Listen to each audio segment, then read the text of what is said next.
ॐ स्थापकाय च धर्मस्य सर्वधर्मस्वरूपिणे अवतार वरिष्ठाय रामकृष्णाय ते नमः।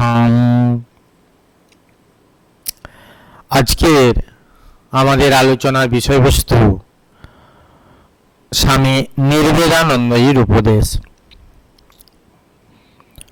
আমরা এর আগে নির্দিষ্টভাবে কয়েকজন মহারাজের উপদেশ আলোচনা করেছি, যেমন স্বামী প্রেমেশানন্দজি, যিনি সারগাজিতে ছিলেন।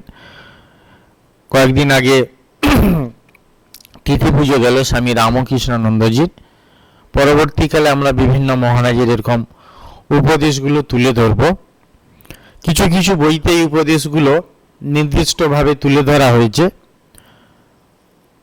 আর কিছু কিছু জায়গায় এরকম নির্দিষ্ট নেই, তবে তার চিঠিপত্র আলোচনা তার সঙ্গে সঙ্গ করেছেন এমন মানুষ, সে সন্ন্যাসী হোক, গৃহী হোক, যে হোক না কেন, তারই মধ্য দিয়ে উপদেশগুলো ফুটে উঠেছে। তো আজকের প্রয়াস হচ্ছে স্বামী নির্বেদানন্দজির উপদেশ। তিনি এইভাবে 1-2 পয়েন্ট করে উপদেশ বলে যাননি, তার লেখা চিঠিপত্র থেকে উপদেশগুলো সংকলন করা হয়েছে। কে ছিলেন তিনি? স্বামী ব্রহ্মানন্দজি, রাজা মহারাজের তিনি মন্ত্র শিষ্য, ঠাকুরের শিষ্যের শিষ্য, এবং কলিকাতা যে বেলঘরিয়া আশ্রম আছে, Ramakrishna Mission Calcutta Student Home, Kalikata Vidyarthi Ashram বেলঘরিয়াতে, সেই আশ্রমের প্রতিষ্ঠাতা তিনি। যদিও এই আশ্রমটি প্রথমে গৌরীপুরে ছিল, এখন যেখানে দমদম এয়ারপোর্ট তার পাশেই সেইটি উঠে এসে বর্তমানে বেলঘরিয়াতে সেই আশ্রমটি তিনি গড়ে তুলেছেন। অদ্ভুত তার একটি আইডিয়া ছিল এই আশ্রমটি গড়ে তোলার পিছনে। প্রাচীন যে তপবন আশ্রম, আমরা সংস্কৃত সাহিত্য কিংবা প্রাচীন ভারতের যে সংস্কৃত ইতিহাস, উপনিষদিক ভাবনা, ঋষিদের কথা, তাদের জীবনচর্চা, এগুলো পড়তে গিয়ে দেখেছি যে কেমন আশ্রম হওয়া উচিত। নিরিবিলি জায়গা, নদী বয়ে যাবে, গাছগাছালি থাকবে, পশু পাখিগুলো খুব আপন হবে, শান্তিময় পরিবেশে তখন মুনি ঋষিরা তারা ভগবানের নাম করতেন, ভগবানের চিন্তা করতেন। অনেক জিনিস তারা দ্রষ্টা বলা, তারা অনেক দর্শন করেছেন, অনেক মন্ত্র আবিষ্কার করেছেন, অনেক বেদের শ্লোকগুলো তারা দেখেছেন, শুনেছেনও, দিব্য শ্রবণ তাদের হয়েছিল। তো এই জন্য এই পরিবেশগুলো অত্যন্ত গুরুত্বপূর্ণ। এই কারণে অন্তর্জগতের যাত্রায়, ইনার জার্নি, মানুষের যে স্বরূপ, প্রকৃত স্বরূপ উদ্ঘাটনের জন্য যে বাহ্যিক পরিবেশের প্রয়োজন, তপবনময় পরিবেশ, সেরকম একটি পরিবেশ তিনি গড়ে তুলেছিলেন। আজও সেটি বজায় আছে, সেটি বেলঘরিয়া আশ্রম। তো এরকম প্রাচীন তপবনের আদলে গড়া ঋষিদের আশ্রমের মতো সেখানে ছাত্ররা থাকবে, রামকৃষ্ণ মিশনে যেমন ছাত্ররা থাকে, কিন্তু তাদের জীবনচর্চাগুলো কেমন হবে? ঋষি বালকের মতো, অর্থাৎ ঋষিদের সন্তানটি অথবা তার শিষ্যরা যেমন হবে ঠিক তেমনভাবে। ঋষিদের ভূমিকা পালন কে করবেন? রামকৃষ্ণ সঙ্গের সন্ন্যাসীরা, তারা ঠাকুরমা স্বামীজির আদর্শের এই ভাব নিয়ে তারা ঋষিদের মতো জীবনযাপন করবেন, আর তাদের অনুকরণে যে সমস্ত ছাত্ররা সেই আশ্রমে ভর্তি হবে সেইভাবে তাদের জীবনকে গড়ে তুলবে।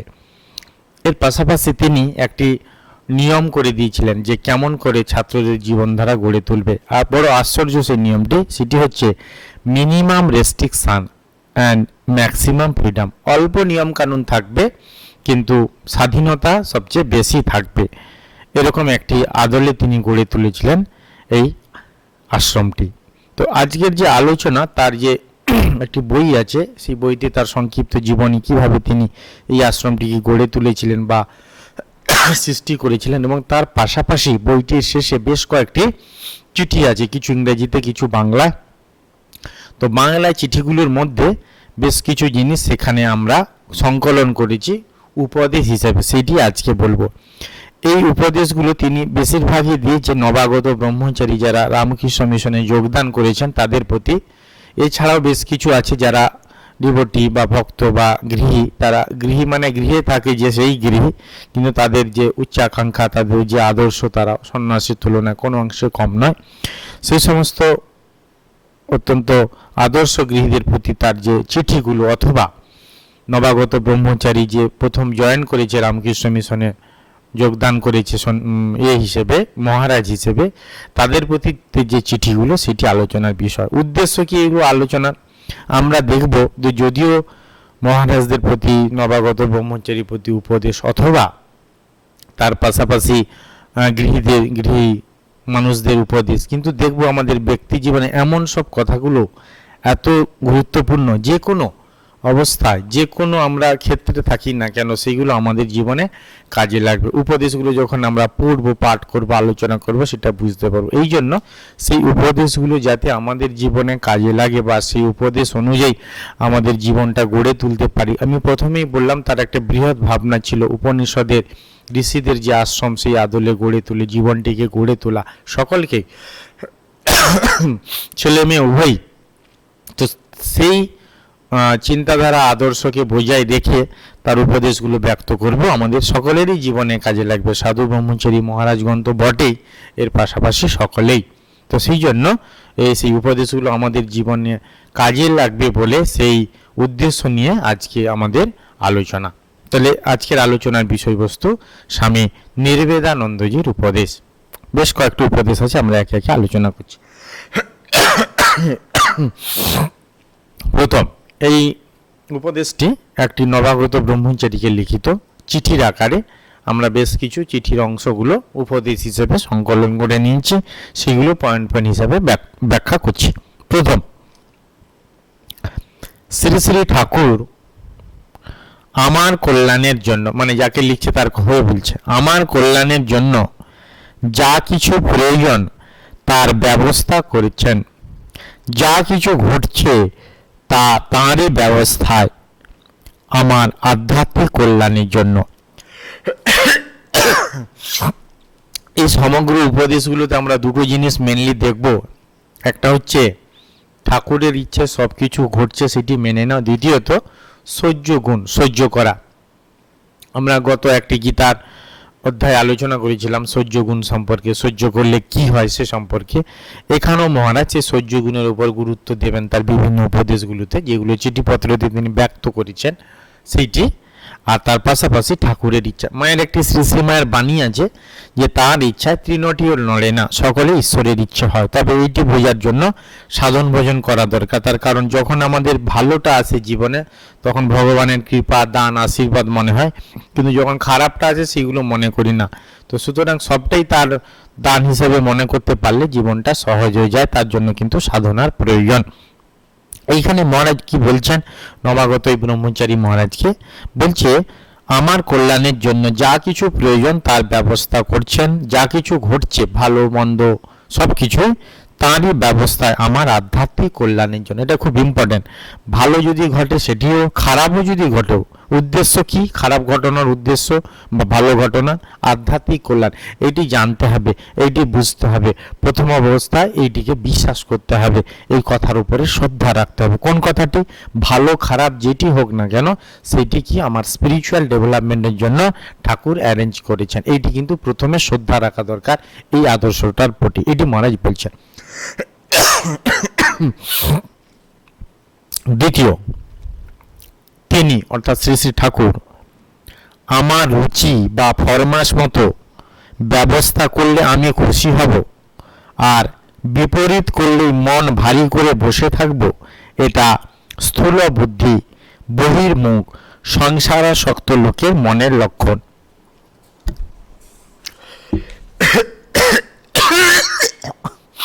সরি, আমার একটু কাশি হচ্ছে, অসুবিধা হচ্ছে।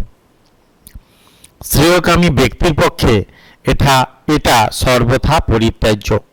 প্রিয় অপ্রিয় যে ব্যবস্থাই হোক, সবই তার ব্যবস্থা বিশ্বাস করে হাসি মুখে প্রসন্ন চিত্তে গ্রহণ করতে হবে। তার ব্যবস্থার অপ্রিয়গুলো রীতিমতো সহ্য করতে হবে। এই সহ্য করাকে শাস্ত্রে বলে তিতিক্ষা। এই তিতিক্ষা যে সাধতে পারে, অমৃতত্ব লাভ তারই সহজ হয়। তাহলে আমি আলোচনা শুরুতে বললাম তিনি সহ্য গুণের উপরে বেশি জোর দিয়েছেন। কি বলছেন? বলছে যে ঠাকুর আমার রুচি বা ফরমাস মতো আমি যেটি চাইছি, আমার চাকরি হয়ে যাক, আমার রোগ ভালো হয়ে যাক, এই ফেসিলিটিসগুলো আসুক, আমার কথা মতো ঠাকুর যদি ব্যবস্থা করে আমি খুশি হব। আর বিপরীত করলে মানে হয়তো এগুলো হলো না আমি যেগুলো চাইছি, আর মন ভারী করে বসে থাকবো। বলছি এগুলো কারা করে? বলছি এগুলো স্থূল বুদ্ধি, অর্ডিনারি পিপুল করে, যারা একটু এগিয়ে ভগবানের ভক্ত, উন্নত জীবনযাপন করতে চায়, তারা এসব করে না। বলছি বহির্মুখ, সংসারে আসক্ত, সেই সমস্ত লোক এই ধরনের করে থাকে। কিন্তু যারা শ্রেয়কামী, শ্রেয় চান, যে সমস্ত জিনিস আমাদেরকে অধ্যাত্ম পথে ভালোর দিকে, ভগবানের দিকে নিয়ে যাবে, সেই সমস্ত ব্যক্তি তারা কিন্তু এটি চান না। এটি সবটা তারা পরিত্যাজ্য। কোনটি চায় না? যে আমার মন মতো যদি ভগবান না করে তাহলে তিনি খারাপ, ওইটি। বলছে প্রিয় প্রিয় যে ব্যবস্থাই হোক, ভালো খারাপ সবই তার বিশ্বাস, তারই ব্যবস্থা, এটি হাসি মুখে প্রসন্ন চিত্তে গ্রহণ করতে হবে এবং তার ব্যবস্থা অপ্রিয়গুলি রীতিমতো সহ্য করতে হবে। ধরো আমার জীবনে খুব কষ্ট এলো, কি করে ভগবান মানুষকে কষ্ট দিচ্ছে এটা বিশ্বাস করেও সেটাকে সহ্য করতে হবে, যে সেটি আমার কল্যাণের জন্য। এটা তো সহজ নয়। ওই যে শ্রেয়কামী ব্যক্তি যে অনেকটা এগিয়ে গেছে, অ্যাডভান্স সোল, যার জীবনের প্রতি শ্রদ্ধা এসেছে, সেই একমাত্র এইটিকে সহ্য করতে পারবে। কোনটিকে? খারাপ জিনিসগুলো, যেগুলো আপাতত আমাদের জীবনে কষ্ট বলে মনে হচ্ছে, মানসিক হোক, শারীরিক হোক, যে কোনো কারণে হোক, কোনো ঝঞ্ঝাট হোক, তো সেইগুলোকে কিভাবে কেন সহ্য করবে? যেটি আমার আধ্যাত্মিক কল্যাণ সাধন করবে, করাবেন আমাকে দিয়ে ঠাকুর, বা আমার এটি কল্যাণ হবে বলে এইটি আমার জীবনে আসছে, এই বিশ্বাসটি রেখে মহারাজের এই বলছেন। বলছে এই যে সহ্য করা, কোন জিনিসগুলোকে? কষ্টকর জিনিসগুলোকে শাস্ত্রে এখানে একে বলেছে তিতিক্ষা, সহ্য করা। বলছে তিতিক্ষা যে সাধতে পারে, যার এই ক্যাপাসিটি আছে সহ্য করার, বলছে অমৃতত্ব লাভ তার সহজ হয়। মানে অমৃতত্ব লাভ এটাকে তো আমরা সবচেয়ে বড় করি, মানে অমর হয়ে যায় মানুষ। তো এই অমৃতত্ব লাভ সহজ হয়ে যাবে যদি সে তার এই তিতিক্ষাকে সাধতে পারে। ভালো খারাপ, বিশেষ করে খারাপটা সে করে সহ্য করতে পারবে। এটি মহারাজ বলছেন ওই নবাগত ব্রহ্মচারী। শুধুমাত্র মহারাজদের ক্ষেত্রে নয়, যে কোনো ক্ষেত্রে সংসার জীবনে দেখায় নানা রকম ঝঞ্ঝাট আসে, সেইগুলোকে যে সহ্য করতে পারবে ঠাকুরের আশীর্বাদ জেনে, সে কিন্তু জীবন সংগ্রামে জয়ী হবে। এটি কিন্তু তার অন্য একটি অর্থ। তৃতীয় উপদেশ, সুতরাং তুমি যেদিন সাধু হবার জন্য প্রথম পা বাড়িয়েছ, সেদিন থেকে যা কিছু ঘটে আসছে তা সবই তার ব্যবস্থা, তার শ্রেয় লাভের জন্য। এই কথা বিশ্বাস করে মনকে যত নিশ্চিন্ত ও বিলাপ শূন্য করতে পারবে, ততই তোমার সাধু জীবনের ভিত পাকা হবে জানবে। তাহলে যেহেতু এটা চিঠি, কোনো উপদেশগুলোর মধ্যে একটা লিঙ্ক আছে, ওই জন্য বলছে সুতরাং, মানে আগে যে সহ্য করার কথাটা বললো তারই লিঙ্ক আসছে। বলছে সুতরাং যেদিন তুমি সাধু হবার জন্য প্রথম পা বাড়িয়েছ, প্রথম তুমি ঘর সংসার ছেড়ে সন্ন্যাসী হোক, ব্রহ্মচারী হোক হওয়ার জন্য রামকৃষ্ণ সঙ্গে যোগদানের জন্য তুমি প্রথমে এসেছো, সেদিন থেকে যা কিছু ঘটছে, ভালো খারাপ, দুঃখ কষ্ট, হাসি কান্না, রোগ যন্ত্রণা, সবই তাঁর ব্যবস্থা, শেষ ঠাকুরের ব্যবস্থা, তোমার শ্রেয় লাভের জন্য, তোমার ভালোর জন্য। এই কথা বিশ্বাস করে মনকে যত নিশ্চিন্ত ও বিলাপ শূন্য করতে পারবে, ততই তোমার সাধু জীবনের ভিত পাকা হবে জানবে। ভিত পাকা করা খুব দরকার। আমরা একটি ঘর তৈরি করলে, একতলা ঘর করলেও অন্তত ভিতটা 2-3 তলা পরবর্তীকালে যাতে হবে এরকম ভাবে করে রাখা হয়। তো ভিত পাকা মানে গোড়ার দিকটা সুন্দরভাবে গড়ে তুললে তখন নাকি তার পরবর্তী সাধু জীবনটি সুন্দর হবে। এখানে একটি প্রশ্ন উঠতে পারে যে মহারাজ এই চিঠিটি লিখেছেন শুধুমাত্র ওই নবাগত ব্রহ্মচারী যিনি সাধু হবার জন্য পা বাড়িয়েছে, এরকম চিঠিতে লেখা আছে, উপদেশে বর্ণিত হলো সে, কিন্তু তাহলে এটা সবার ক্ষেত্রে কিভাবে কাজে লাগবে? এই উত্তরটা দিয়ে দেই। সেটি হচ্ছে, এটা তো ঠিক কথা, সাধু হবার জন্য যে ব্রহ্মচারী মহারাজটি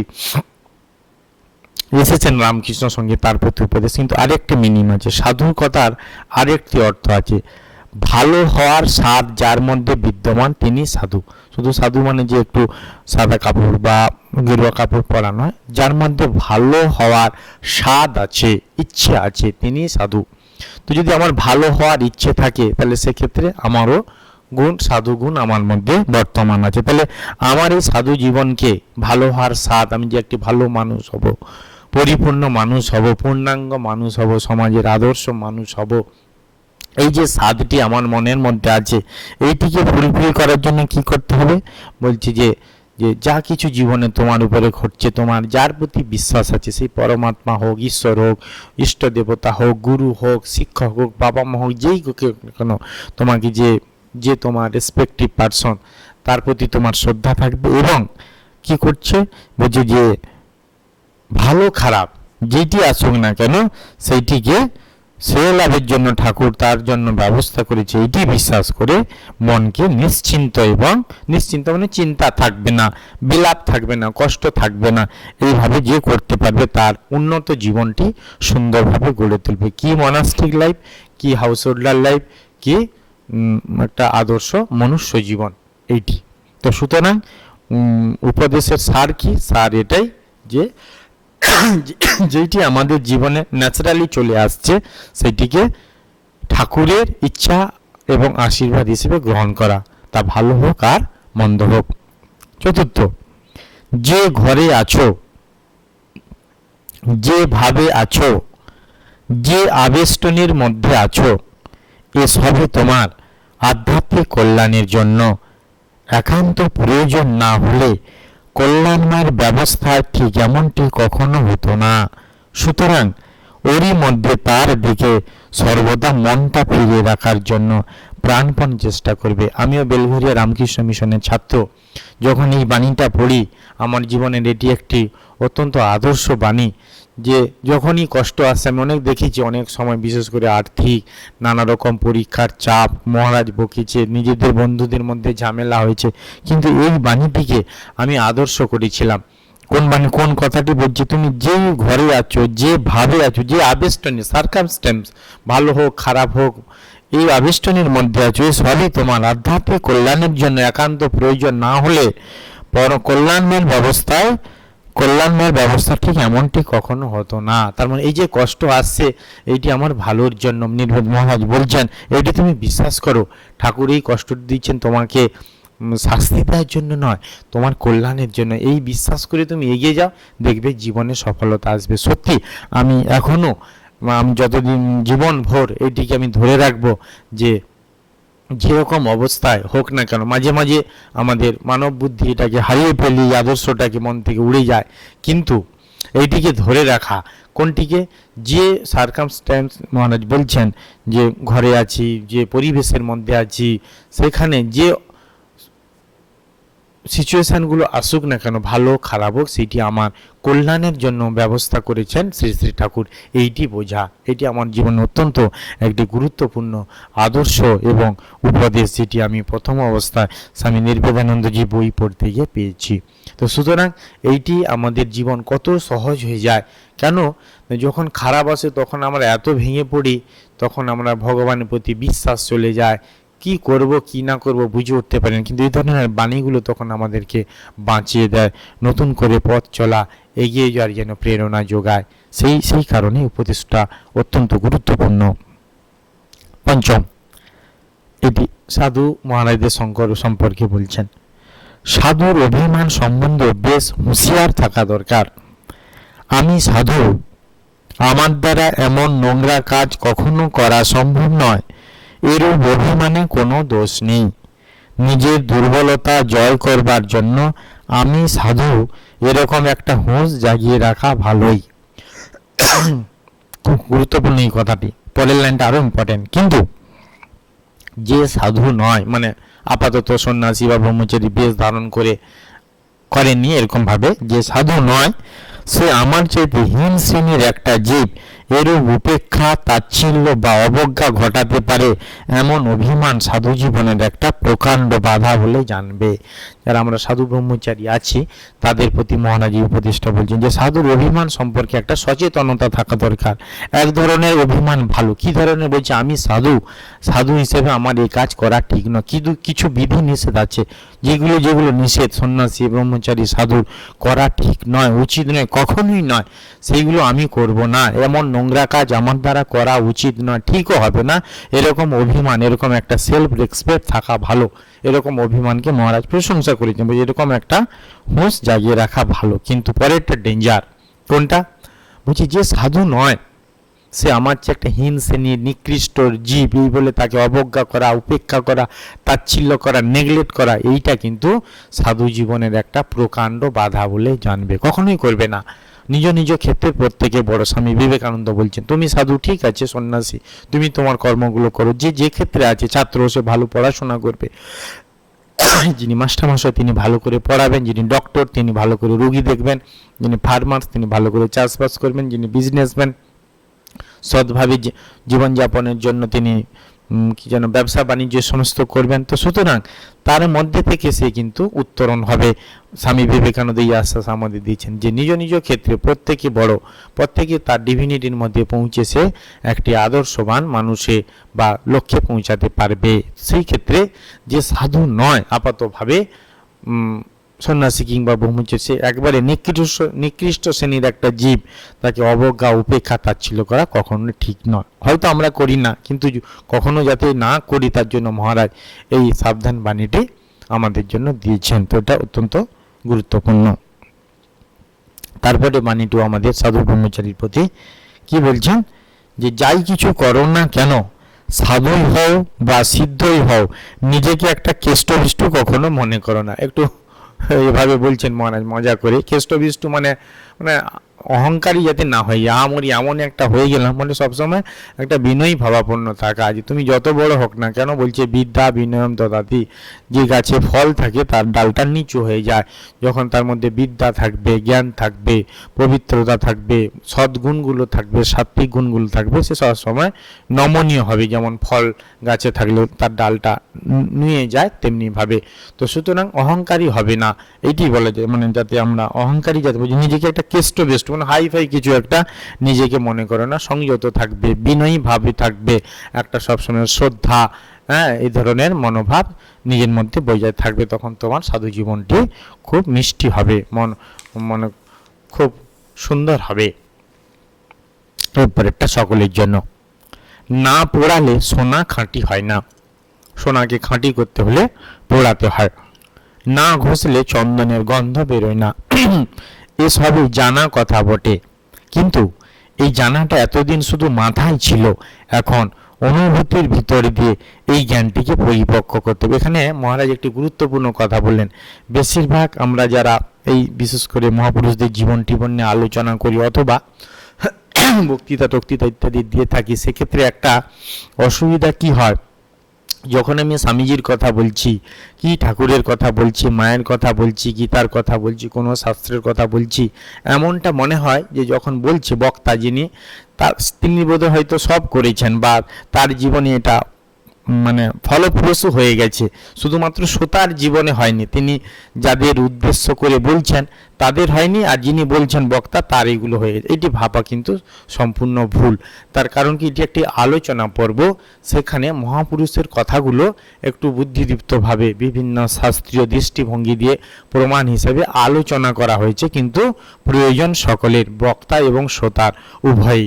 তো সুতরাং এটা ভাবা ভুল যে যিনি বলছেন তার সব হয়ে গেছে আর যিনি শুনছেন তার শুধু কেবল বাকি আছে, তা নয়, সকলেরই প্রয়োজন। বা উল্টোটা হতে পারে, শ্রোতার পরিপূর্ণ হতে পারে, বক্তা তার অপরিপূর্ণতা থাকতে পারে। তো সেই জন্য এখানে কথাটার গুরুত্ব এই যে আমরা বেশিরভাগই শাস্ত্র উপদেশগুলো আমরা হেলায় মুখে উচ্চারণ করে ফেলি। ওই জন্য মহারাজ বলছে যে না পোড়ালে সোনা খাঁটি হয় না, এই কথা আমরা অনেকবার শুনেছি। আর কি শুনেছি, যে না ঘষলে চন্দনের গন্ধ বেরোয় না, চন্দন যে গন্ধ এটা বেরোয় না। কিন্তু এসবই জানা কথা বটে, এই জানাটা এতদিন শুধু মাথায় ছিল, একটা মেমোরিতে কোনো জায়গায় বক্তৃতা দেবো বলা, কি একটা রেফারেন্স দেওয়া, কোনো কি লেখা আর্টিকেল লিখবো সেখানে কোট করলাম, ওই যে ওইটি তুমি না করে কি করবে, এখন অনুভূতির ভিতর দিয়ে এই জ্ঞানটিকে পরিপক্ক করতে হবে। তার মানে সাধন ভোজন দরকার, এখানে খুব ইম্পর্টেন্ট। এই যে খাঁটি হবে তার আগে কি করতে হবে, পোড়াতে হবে। পোড়ানো তো আরামদায়ক নয়, পোড়ালে কষ্ট হবে, উল্টোটা চন্দনের গন্ধ বেরোবে ঘষলে, এই ঘর্ষণ, সেই তাপ উৎপন্ন হচ্ছে তপস্যা। তো সুতরাং এই যে অনুভূতি তখনই হবে, অনুভূতি একটা ফল, যেমন চন্দনের গন্ধ একটা ফল, কাজ কি ঘষা, সোনার ফল কি খাঁটি সোনা হওয়া, কাজ কি তাকে পোড়ানো, তেমনি অনুভূতি তার রেজাল্ট, কাজ কি সাধন ভজন তপস্যা করা। এইটি মহারাজ জোর দিচ্ছেন যে তুমি শুধু একবার শুনেছো বলে বা একবার পড়ে নিয়েছো বলে ভেবে নিও না যে তোমার হয়ে গেছে, অথবা তুমি চুপচাপ বসে থাকবে, কিন্তু তোমাকে সেইটি সাধন ভজনের মধ্য দিয়ে উপলব্ধি করে তার যে জিসটি, তার যে ফলটি, সেইটি তোমাকে গ্রহণ করতে, এটা তুমি উঠে পড়ে লাগো। এটা মহারাজ তার নিজের জীবনে হয়েছেন, তিনি তার লাভ হয়েছে বস্তু, তিনি এগিয়ে গেছেন, তাই জন্য তার যে শিষ্যকে অথবা যে ব্রহ্মচারী মহারাজের প্রতি তিনি চিঠিটি লিখছেন তাকে উদ্দেশ্য করে যে তুমি আসল জিনিস পাওয়ার জন্য খাটো, আর এমনিভাবে একবার পড়ে নিয়েছি বলে এটা মনে রেখে দেবে আর কিছু করবে না, ওইভাবে নিজেকে ফাঁকি দিও না, বরং পরিশ্রম করো, কষ্ট হোক, কিন্তু যখন তুমি ফলটি পাবে তখন তোমার কি আনন্দই হবে, জীবনটা যেন সার্থক হবে, তুমি সাধু হওয়া, মনাস্ট্রি লাইফে আসা, সব কিছু যেন তোমার একটা স্যাটিসফ্যাকশন, একটা ফুলফিলমেন্ট জীবনে আসবে। ওই জন্য তুমি কোনো দিকে না বেশি চিন্তা ভাবনা করে, হ্যাঁ, তুমি হচ্ছে সাধন ভজনে ডুবে যাও এবং অনুভূতি লাভ করো। এইটি এটা খুবই খুবই গভীর কথা, প্রাণস্পর্শী কথা, খুবই। তারপরের বাণী, মনের উপরে যত বড় আঘাত যে কোনো দিক থেকে এবং যে কোনো কারণে আসুক না কেন, সবই শ্রী শ্রী ঠাকুরের ইচ্ছায় ঘটেছে, শুধু তোমার কল্যাণের জন্য। এই কথাটিকে প্রাণপণ বিশ্বাসে আঁকড়ে ধরে রাখবে। এই যে সব কথাগুলো ঘুরিয়ে ফিরে কিন্তু ওই একই জায়গায় যাচ্ছে। কোন জায়গাটি? যে মেন্টাল টর্চার, ফিজিক্যাল টর্চার, যে কোনো কষ্ট দুঃখ যাই আসবে না কেন, যে কোনোভাবে সেটা তুমি কি করে জানবে সেটি ঠাকুরের ইচ্ছা তোমার কল্যাণের জন্য হচ্ছে। এটা মহারাজের জীবনে মহারাজ অনুভূতি লাভ করেছেন, যে তিনি দেখেছেন এই কষ্টগুলো, তিনি যখন প্রথম আশ্রম তৈরি করেন নানান রকম বিঘ্ন এসেছে, পয়সা নেই, নানা রকম সমস্যা, কিন্তু তা সত্ত্বেও উনি যখন সাকসেস হয়েছেন তখন তিনি অনুভব করেছেন নিজেই সাকসেসের পিছনে ঠাকুরেরই অবদান বেশি। তো সুতরাং এই জন্য তিনি পরবর্তীকালে যাকে উপদেশ দিচ্ছেন যে যাই অবস্থা আসুক না কেন, ভালো খারাপ, এটি ঠাকুর তোমার কল্যাণের জন্য করেছেন, এটি সবসময় মনে রাখবে। মহারাজ ঘুরিয়ে ফিরে এই কথাটি বারবার এই কারণে বলছেন, তার নিজের জীবনে এরকম ঘটেছে এবং তার থেকে তিনি সফল হয়েছেন আধ্যাত্মিক জীবনে। তাই আমাদেরও এটির উপরে গুরুত্ব দিতে হবে। বারে বারে এই কথা স্মরণ করে সব আঘাত নীরবে যত সহ্য করতে পারবে তত দ্রুত আধ্যাত্মিক পথে এগিয়ে যেতে পারবে। তাহলে নীরবে সহ্য করার কথা, রিয়াকশান করতে বলছে না, প্রোটেস্ট করতে বলছেন না, জাস্ট রিমেন সাইলেন্স, নীরবে চুপ করে থেকে সেইগুলো সহ্য করবে। যত তুমি কি করবে, লাভ কি হবে বলছেন মহারাজ, তুমি তত কুইকলি র্যাপিডলি তো স্পিরিচুয়াল লাইফে তোমার গ্রো করতে পারবে, তুমি উন্নত হবে তোমার স্পিরিচুয়াল লাইফ। এইটি মহারাজ বলছে। তাহলে আমাদের তো পথ দেখিয়ে দিচ্ছেন। আমাদের এই কথা সত্যি যে যখন আমরা দীক্ষা নিই, জপ ধ্যান করি, নানা রকম সমস্যা আছে, নানা রকম ঝঞ্ঝাট, সব ক্ষেত্রে, সাংসারিক মনাস্ট্রি লাইফ সব ক্ষেত্রে, কিন্তু মহারাজ বলছে ঝঞ্ঝাট আসবে না তা নয়, তোমার কাজকে সেগুলো নীরবে সহ্য করে সাধন ভজন চালিয়ে যাওয়া। নীরবে সহ্য করবে, আর তুমি কি করবে, একটা বিধি, একটা নিষেধ। নিষেধ কি? রিয়াক্ট করবে না, প্রোটেস্ট করবে না, সহ্য করবে। আর বিধি কি? সেগুলো তুমি সাধন ভজন করবে, প্রেয়ার করবে, জপ করবে, ধ্যান করবে, সেবামূলক কাজ করবে। এইভাবে যদি তুমি করতে থাকো তাহলে তোমার অধ্যাত্ম পথ, তোমার ধর্ম জীবন অত্যন্ত সুন্দর হবে, তুমি তত্তর করে এগিয়ে যাবে। তারপরে বাণী, ইনফাইনাইট পেশিয়েন্স, ইনফাইনাইট ফরবিয়ারেন্স এলেই জানবে উপলব্ধির চৌকাঠে এসে দাঁড়িয়েছে। এই উপলব্ধির কথাটা বারবার এই কারণে আসছে, এইটি কিন্তু আমাদের জীবনের লক্ষ্য, যেটি ভগবান শ্রী রামকৃষ্ণদেব বারবার বলছেন যে ভগবান লাভই মনুষ্য জীবনের উদ্দেশ্য। ঈশ্বরকে উপলব্ধি করা, এইটি বোধে বোধ করা, এই যে আমি আত্মা, আমার আসল স্বরূপ কি সেটা জানা, এই যে উপলব্ধি, রিয়েলাইজেশান, রিয়েল জিনিসকে আইজ দেখা, রিয়েলাইজেশান বলে, এই উপলব্ধিটা কিন্তু আমাদের সাধনার উদ্দেশ্য। এই উপলব্ধি কখন হবে? মহারাজ বলছেন চৌকাঠে এসে দাঁড়িয়েছে, বলছে ইনফাইনাইট পেশিয়েন্স, অনন্ত ধৈর্য, ধৈর্যের কোনো শেষ নেই, এত তোমাকে ধৈর্য ধরে থাকতে হবে। ইনফাইনাইট ফরবিয়ারেন্স, অনন্ত সহনশীলতা, সেই সহ্য করার কথা আসছে। এটা যখন তোমার অনন্ত, মানে কোনো শেষ নেই, এটা যখন আসবে তখন তুমি জানবে উপলব্ধির চৌকাঠে এসে দাঁড়িয়েছ। ঠিক এরকম একটি বাণী ভগবান শ্রীরামকৃষ্ণ বলছেন যে যখন ব্যাকুলতা আসবে, ব্যাকুলতা মানে বিশেষভাবে আকুল, আকুল মানে টান, ভগবানের প্রতি যখন বিশেষভাবে টান হবে তখন তুমি জানবে যে ঈশ্বর দর্শনের আর তোমার দেরি নেই। একটি উদাহরণ দিয়ে বলছেন যে পূর্ব দিকের ভোরের আকাশ, উষার সময় যখন দিন শুরু হচ্ছে, রাত শেষ হয়ে যাচ্ছে, এই সময় যখন উষা দিদি উঠার আগে উঠবো আমি, যে আমরা পড়েছি। তো এই যে উষাকাল যখন হচ্ছে, অর্থাৎ পূর্ব দিগন্তটা আস্তে আস্তে লাল হয়ে যাচ্ছে, ভগবান শ্রীরামকৃষ্ণ দেব উদাহরণ দিয়ে বলছেন, ভৌগোলিক একটি এক্সাম্পল দিয়ে বলছে, জানবে যে সূর্য উঠতে আর দেরি নেই। যখন দেখবে পূর্ব দিগন্ত লাল হয়ে গেছে তখন জানবে যে সূর্য উঠতে দেরি নেই। এই পূর্ব দিগন্ত লাল হওয়াকে ভগবান শ্রীরামকৃষ্ণ দেব তুলনা করছেন ব্যাকুলতার সঙ্গে। যখন ব্যাকুলতা হবে তারপরে লাল দিগন্তে পরে যেমন সূর্য উদিত হয়, তেমনি ব্যাকুল হৃদয়ে ভগবানের আবির্ভাব ঘটে। এখানে মহারাজ নির্বেদানন্দজি বলছেন যে অনন্ত ধৈর্য থাকতে হবে আর অনন্ত সহনশীলতা থাকতে হবে, তখনই তুমি ভাববে যে উপলব্ধির চৌকাঠে মানে চৌকাঠ পেরোলে দরজা, তারপরে ঘরে ঢুকতে পারবো, মানে তুমি একবারে কাছাকাছি এসে পৌঁছে গেছো। অর্থাৎ সে ঘুরিয়ে ফিরে ধৈর্য, সহনশীলতা এইটার উপরে আস্থা রাখতে বলছেন। তো সুতরাং আমাদের সাধন জীবনের যে অন্যান্য দিকগুলো আছে তার চেয়ে মহারাজ এখানে আমরা প্রতিটি বাণীতে ঘুরিয়ে ফিরে দেখছি সহ্য করার উপরে অত্যন্ত জোর দিয়েছেন। তারপরে বাণী, এটা অত্যন্ত গুরুত্বপূর্ণ পরবর্তী বাণীটি, যেটি আমাদের জীবনে খুব কাজে লাগে। আর এক কথা, মানে এই কথাটা একটু আলাদা হবে, ওই জন্য বলছি আর এক কথা, কখনো কিছু ঘটলে একান্তে বসে বেশ ভালো করে বিচার করে দেখতে হয় নিজের কিছু ত্রুটি আছে কিনা। অনেক সময় নিজের দোষ নিজের কাছে ধরা পড়ে না। অহংকার, অভিমান, প্রতিষ্ঠা কামনা প্রভৃতির অন্তরালে থেকে অনেক সময় আমাদের বড় ফাঁকি দেয়, অধ্যাত্ম পথ বড় কণ্টকাকীর্ণ করে তোলে। নিজের দোষ দেখতে পেলে তা সংশোধন করার চেষ্টা আপনি আসবে, আর হাজার খুঁজেও যদি নিজের ত্রুটি ধরতে না পারো বা ধরা না পড়ে, তাহলে ন্যায় অন্যায়, সঙ্গত অসঙ্গত প্রভৃতি নিয়ে মাথা না ঘামিয়ে অকারণ আঘাতটিকেও শ্রী শ্রী ঠাকুরের পরম কল্যাণময় ব্যবস্থা জেনে হজম করে ফেলতে হয়। কি সুন্দর কথা, একটু অন্যরকম বাণী।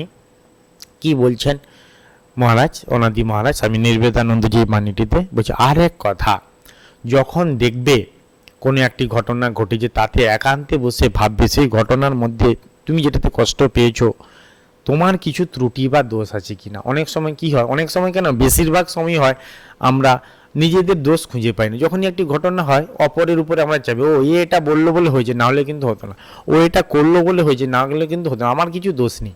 মহারাজ বলছেন এইটি কতদিন তুমি আর চালাবে এরকম ফাঁকি দিয়ে। একবার একান্তে বসে ভাবো যে তোমার দোষ আছে কিনা। এক হাতে যেমন তালি বাজে না, কিছু না কিছু একটা থাকে। তো যখন তুমি নিজের দোষটি খুঁজে পাবে তখন তুমি সেটা সমাধান সহজে করে ফেলতে পারবে। সমস্যাটিতে সমাধান হয়ে গেলে আর বাকি কি রইল, তো আর কিছু সমস্যা থাকলোই না। কিন্তু যখন দেখবে তোমার কোনো দোষই নেই, বারবার একবারে চুল চেরা বিশ্লেষণ করে দেখছো না এতে কোনো দোষই নেই, একবারে পুরো নির্দোষ তুমি, অথচ তোমার উপরে এক গাদা দোষ চাপিয়ে দিয়েছে, দোষী করে তোমাকে কেস খাইয়ে দিয়েছে বা ফাঁদে ফেলে দিয়েছে, তখন করণীয় কি। মহারাজ বলছে যদি এরকম কন্ডিশন এসে থাকে, হ্যাঁ অকারণ আঘাত এসে থাকে, কোনো কারণ নেই, তো এটাকে তুমি ওই একই সূত্র, ঠাকুরের কল্যাণময় ব্যবস্থা তোমার হবে এরকম জেনে তুমি সেটাকে সহ্য করবে বা হজম করবে। ভালো কি খারাপ, কোথা থেকে এলো, এর উৎপত্তি কি, বিনাশ কি, হেনা তেনা নানা রকম ওই সমস্ত না ভেবে ঠিক আছে যা হয়েছে হয়েছে, হয়তো ঠাকুর, এই যে আমরা যেমন কথাই বলি ভগবান যা করেন মঙ্গলের জন্য কোনো, ওই ধরনের আর কি, যে হয়তো আমার কিছু ভালো আছে এতে, ঠাকুর আমার জন্য করে, যাই যাক এটা সহ্য করি, চুপ করে অন্তত থাকি, জিভটাকে বন্ধ করি। জিভটাকে কেন বন্ধ করার কথা বলা হয়েছে, বেশিরভাগ আমাদের এই প্রোটেস্টগুলো মানে প্রথম কথা দিয়ে বেরোয়, তারপরে পরে হাতটা উঠে মারামারি ইত্যাদি হয় বা অন্য কোনো চিন্তা ভাবনার মধ্যে প্রভাব পড়ে, কিন্তু বেশিরভাগ প্রথমে কথা জিভ দিয়ে কথাটি বেরোয়, তো ফলে সেটা খুব কষ্টকর। কথার যা শক্তি, কথাতে যা মানুষকে কষ্ট দেয়, যা এমনি চড় মেরে থাপ্পড় মেরে ফিজিক্যালি আঘাত করে অতটা করা যায় না, এত ইন্টেন্স তার ইন্টেন্সিটি, তার কথার এমন শক্তি, মানুষ এত গালাগালি করলে, খারাপ কথা বলে এমন তার প্রাণ কষ্ট পায়, অনেকে সুসাইড করে ফেলছে, সে নিজেকে টিকতে পারছে না, কথাটি সহ্য করতে পারছে না, এত পাওয়ারফুল।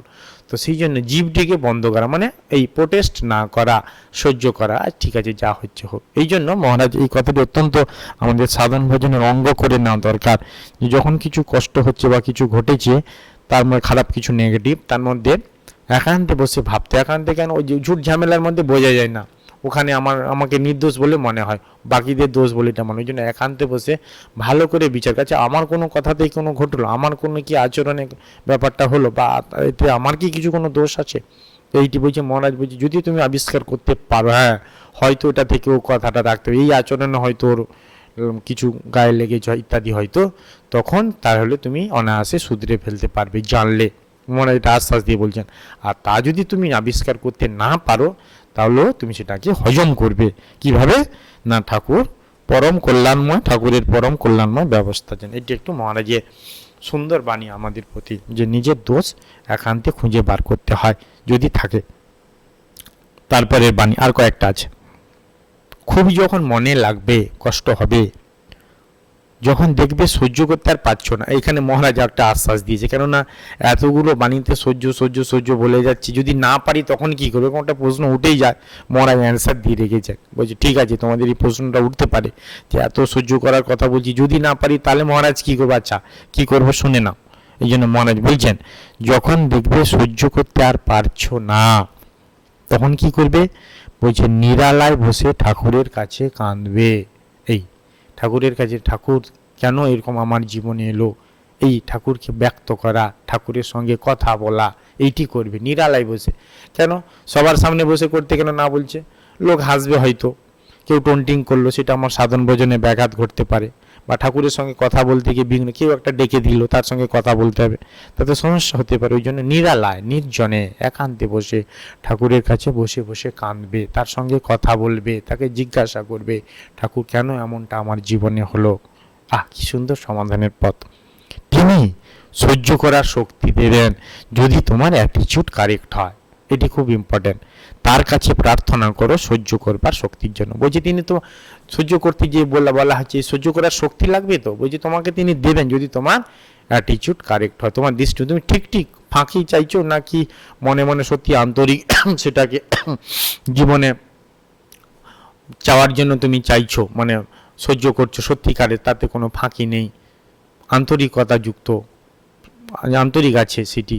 তো ঠাকুর যদি বুঝতে পারে যে তোমার এটা কারেক্ট হয়, কারেক্ট অ্যাটিটিউড হয়, তাহলে কি তিনি তোমাকে সহ্য করার শক্তি দেবেন, তুমি অনায়াসে সেগুলোকে সহ্য করতে পারবে। আর তার আরেকটা কি, তার কাছে প্রার্থনা করবে সহ্য করবার শক্তি। আমরা বিভিন্ন প্রার্থনা করি, প্রার্থনা নানা রকম দিক আছে, এখানে আমাদের নিজের জন্য কিছু প্রার্থনা করতে হবে, এটা স্বার্থপরতা নয়, নিজের আধ্যাত্মিক উন্নতির জন্য সাধন ভজনের যে প্রার্থনাগুলো সেটি করা খুব খারাপ না। আমি তো টাকা পয়সা চাইছি না, আমি চাইছি কি ঠাকুর তুমি আমাকে শক্তি দাও সহ্য করবার জন্য, আমি যাতে সহ্য করতে পারি নানা রকম পরিস্থিতিতে, যে ঝুট ঝামেলা ঝঞ্ঝাটগুলো, মানসিক হোক, ফিজিক্যাল শারীরিক হোক, আধ্যাত্মিক মানে সেটি হোক। তো মানে ওই যে ত্রিবিধ যে শান্তিগুলো আমরা দিয়ে থাকি, মানে আদি দৈবিক, আদি ভৌতিক, আধ্যাত্মিক, এই ঝঞ্ঝাটগুলো পোয়ানোর শক্তি, সহ্য করবার শক্তি তুমি আমাকে দাও। তাহলে কি সুন্দর সমাধান মহারাজ বললেন এটাই, যে তুমি যদি সহ্য করতে না পারো, প্রথমে কি করবে, নিরালায় বসে ঠাকুরের কাছে কাঁদবে, তাকে মনের সব কথা ব্যক্ত করবে, তোমার দুঃখের কথা, এবং তিনি যদি তোমার সেটি কারেক্ট হয়, তোমার অ্যাটিটিউড, তোমার দৃষ্টিভঙ্গি, তোমার সাধন প্রণালী যদি সব সত্যর পথে ঠিকঠাক হয়, আন্তরিক হয়, তাহলে তিনি তোমাকে সহ্য করার শক্তি দেবেন। এটা কিন্তু মহারাজ বলে গেলেন। আর কি বললেন, তার পাশাপাশি নিজেকেও একটু প্রার্থনা করতে হয় যে ঠাকুর তুমি আমাকে এই ধরনের ঝঞ্ঝাট সহ্য করার শক্তি দাও। এটি কিন্তু মহারাজ উপায় বলে দিলেন কিভাবে আমরা সহ্য করব।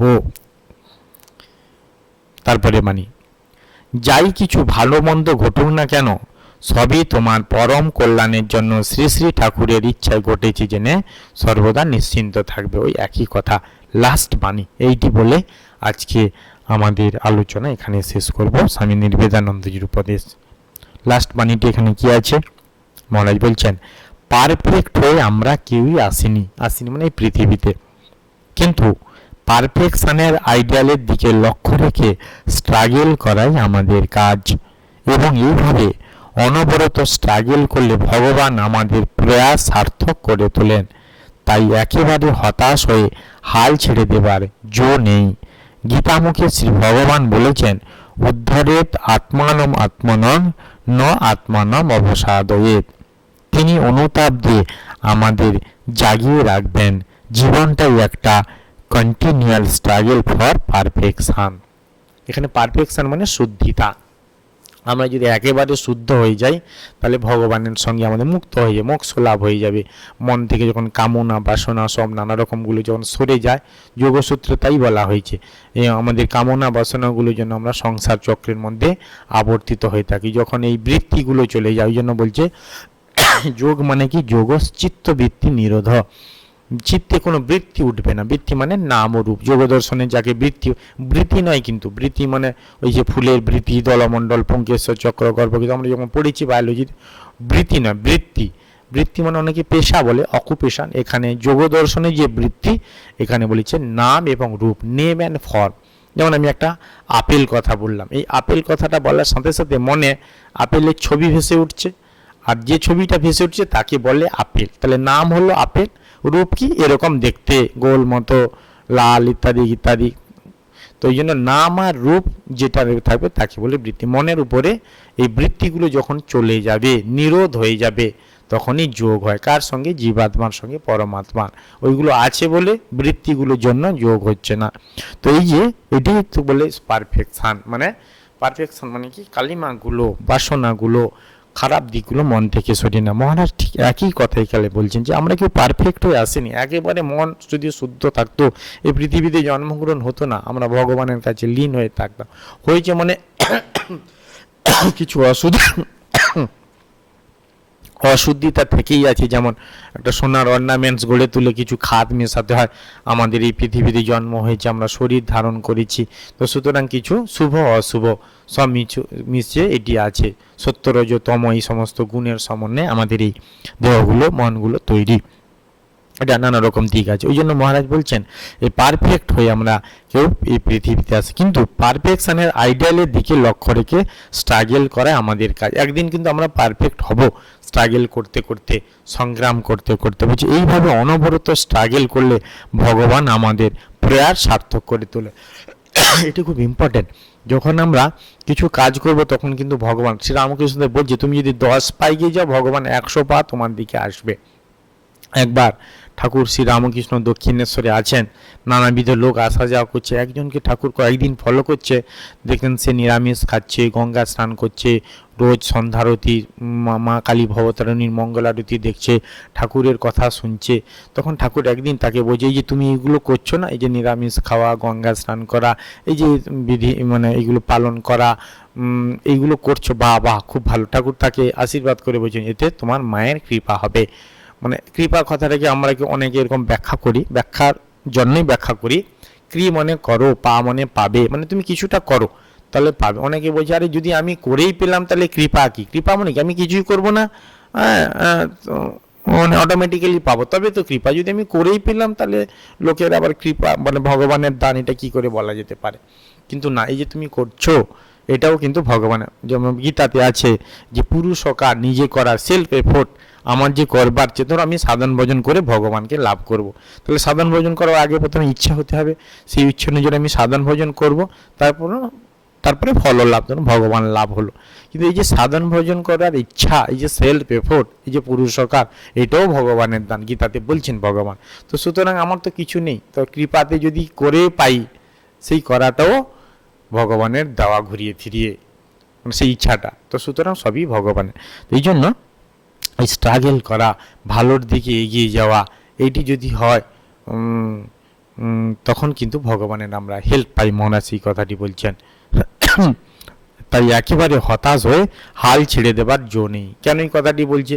এই যে সহ্য করার কথা বলছি, যদি আমরা না পারি তাহলে ছেড়ে দূর, এত কষ্ট করে কি লাভ? তার চেয়ে বেশ দিব্যি খাই দাই ঘুরে বেড়ে।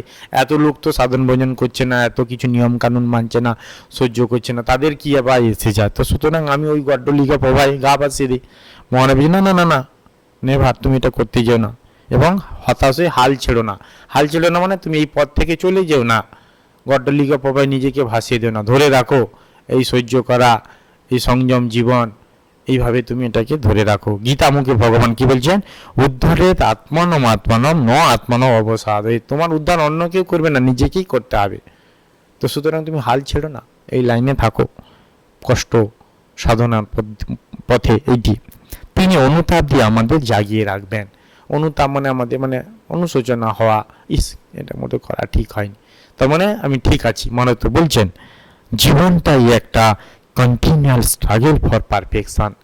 শ্রী শ্রী মাকে, মা সারদা মাকে একজন ভক্ত প্রশ্ন করছে, আচ্ছা মা, এই যে ব্রহ্মচর্য পালন করার কথা বলা হয়েছে ইত্যাদি ইত্যাদি, তাই এটা কতদিন করতে হবে? তো যে প্রশ্ন করতে মনে মনে জানছে হয়তো মা বলবে যে 12 ইয়ার্স, 12 বছর বা এরকম কতদিন করতে হবে, মনে মনে বলছে। মা কি উত্তর দিলে তিনি জানেন না। তো মা উত্তর দিলেন সাংঘাতিক। মা বলছে যতদিন দেহ থাকবে ততদিন পালন করতে হবে। এই নয় যে আমি 1 বছর করলাম, 10 বছর করলাম, না, টিল ডেথ, মৃত্যু অবধি তোমাকে কিন্তু এইটি করতে হবে। ঠিক এইখানে মহারাজ বলছেন জীবনটা একটা কন্টিনিউয়াল স্ট্রাগল ফর পারফেকশন। আমি যে পারফেকশন শুধু যৌবনে করব, জয়েন করার সময় করব, ধর্মজীবন যাপনের শুরুতে করব, দীক্ষা নিয়েছি করব বলে করব, তা কিন্তু নয়। হোল লাইফ, পুরো জীবনটাই একটা কি তোমার একটা সংগ্রাম। কিন্তু সেটা কিসের জন্য? কিসের জন্য তোমার সমগ্র জীবনটা সংগ্রাম? টাকা পয়সার জন্য, খ্যাতির জন্য, মান যশের জন্য, কোনো রাজনৈতিক পদের জন্য? নেভার, না। কিসের জন্য? ফর পারফেকশন, শুদ্ধিতার জন্য, মনের শুদ্ধি। সেই শুদ্ধিতা একবার এসে গেলে চরম শান্তি, চরম সুখ, চরম পবিত্রতা আমাদের জীবনকে, যেটা আমরা সাফল্য বা সাকসেস বলি, সেটা এনে দেবে। তো সুতরাং মহারাজের চরণে ভক্তিপূর্ণ প্রণাম জানাই। তার এই মূল্যবান উপদেশগুলো যাতে আমাদের জীবনে, তার কথাগুলো, শুদ্ধ কথাগুলো আমাদের জীবনে কাজে লাগে, আমাদের জীবনটা সুন্দর সোনার মতো হয়ে উঠুক, এই প্রার্থনা জানিয়ে আজকের এই আলোচনা এখানেই সমাপ্ত করছি। ওম নিরঞ্জনম নিত্যম অনন্তরূপম ভক্তানুকম্পাদিত বিগ্রহং বৈ ঈশাবতারং পরমেশমিড্ডং তং রামকৃষ্ণং শিরসা নমামি।